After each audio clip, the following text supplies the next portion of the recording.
Nesta unidade, discutiremos a estrutura de um teste conceitual e sua dinâmica de funcionamento, que é uma das partes mais importantes da utilização do Peer Instruction. A elaboração dos testes conceituais talvez seja a parte que exija mais esforço para converter uma aula expositiva tradicional para o formato de Peer Instruction. O sucesso do Peer Instruction depende muito da qualidade dessas questões. Embora não haja regras para a elaboração desses testes conceituais, eles devem contemplar, no mínimo, alguns princípios básicos. Devem focar um único conceito. Se mais de um conceito for trabalhado na questão, o professor terá dificuldade para medir corretamente a compreensão. Não devem depender de equações para serem resolvidos. Se os alunos puderem alcançar a resposta correta aplicando fórmulas ou equações, poderão não compreender muito bem o conceito. Devem conter respostas adequadas de múltipla escolha. O ideal é que os distratores, respostas incorretas, reflitam as concepções errôneas mais comuns.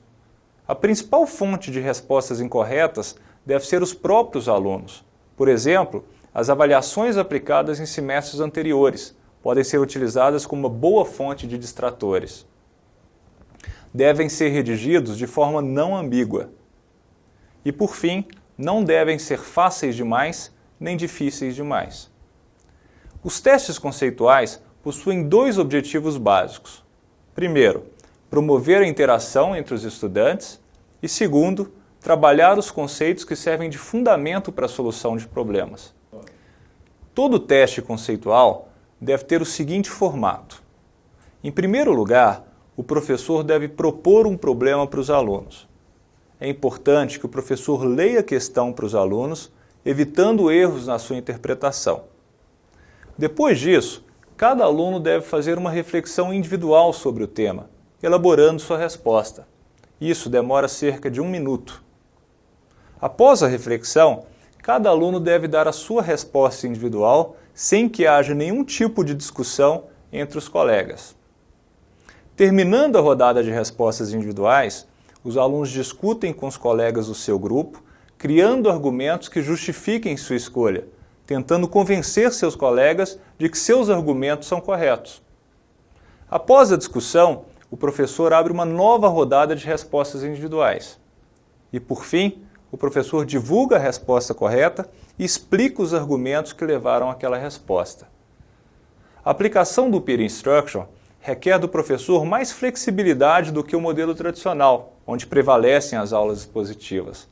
A improvisação faz parte da técnica. Isso pode parecer mais difícil à primeira vista, mas essa flexibilidade torna o ensino mais fácil. Nos momentos que os alunos estão refletindo individualmente, o professor ganha algum tempo para retomar o fôlego e reformular seus pensamentos.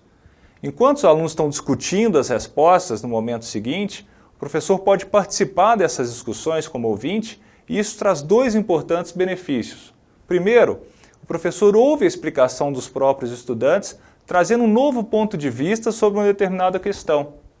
Muitas vezes, essa forma de perceber o problema e argumentar é até mais eficaz do que a explicação do professor. Dessa forma, o professor aprende novas formas de ensinar. Outro benefício é entender a lógica do erro. Ao tomar conhecimento do raciocínio que leva o aluno aos erros mais frequentes, o professor pode ser mais direto em suas explicações. Por fim, essa participação auxilia na conexão do professor com a classe.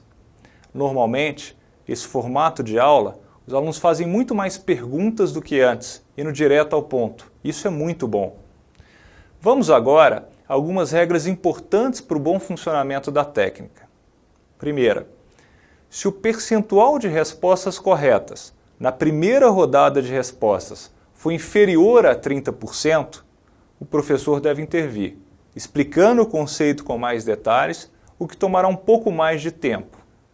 Se o conceito não ficou muito claro para os alunos, dificilmente a discussão será profícua.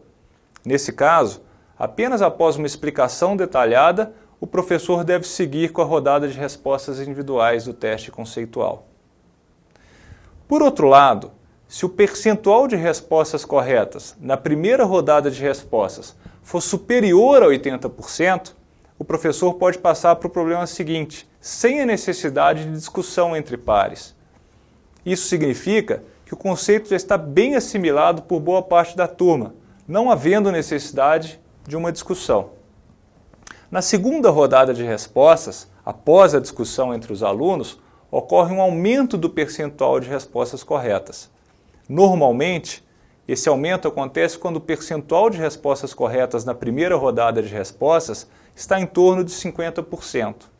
Se esse percentual for muito elevado, há pouco espaço para melhora. Se for muito baixo, haverá poucos alunos para convencer os demais colegas das respostas corretas.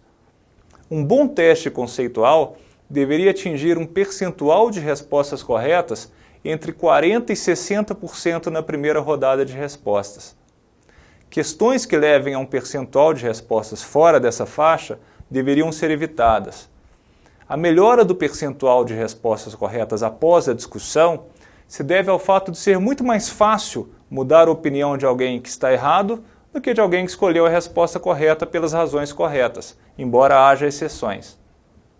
Os alunos que escolheram a resposta correta na primeira rodada de respostas também se tornam mais confiantes quando percebem que outros colegas também escolheram a mesma resposta pelas mesmas razões.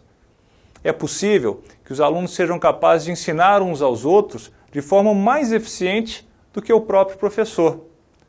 Provavelmente, isso acontece porque, como acabaram de aprender o conceito que fundamenta a solução do problema, sabem muito bem as dificuldades que tiveram para compreendê-lo. Consequentemente, sabem exatamente o que enfatizar na sua explicação.